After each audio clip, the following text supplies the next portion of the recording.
Speaking to France 24, the EU Commissioner for Economic and Financial Affairs appeared to suggest the UK could still change its mind on Brexit and decide to remain in the EU by 2019, as he talked about the solidarity the EU will continue to show the UK in its battle against Russia. He said, after the Brexit, the UK won't be probably a member of the European Union, but it will still be a European country with which we will have the strongest and the closest relation possible.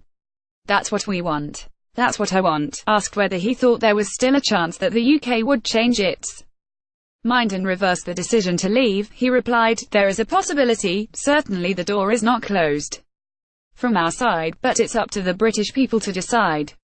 France 24 GETTYBrexit News. Pierre Moscovici calls on Britain to reverse Brexit with second referendum. Frankly speaking, there has been a decision taken by referendum. We can regret it, and I regret it. We can think that it is a lose-lose situation, and I truly believe that there is still a possibility that the British people themselves decide to have another referendum. It's not that likely. But why should I exclude that?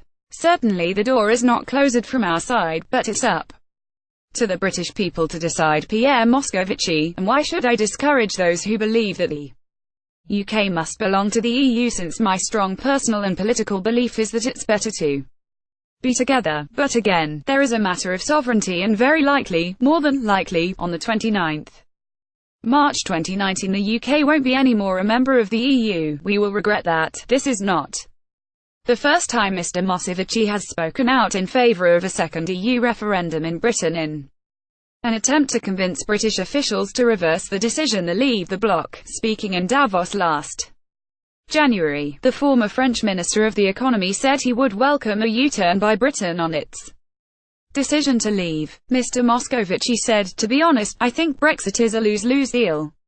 The United Kingdom has a lot to lose from Brexit, but then again so does Europe," the French socialist added in an interview with the French news channel CNews, Europe 1 Radio, and the newspaper Les Echos. To lose a state which is both a permanent member of the UN Security Council and a great economic partner creates all sorts of problems, but the British must accept that they cannot have their cake and eat it too, he warned. He added, "Being out of the EU means you cannot be in the EU. The British cannot have all the advantages of the single market and customs union without the obligations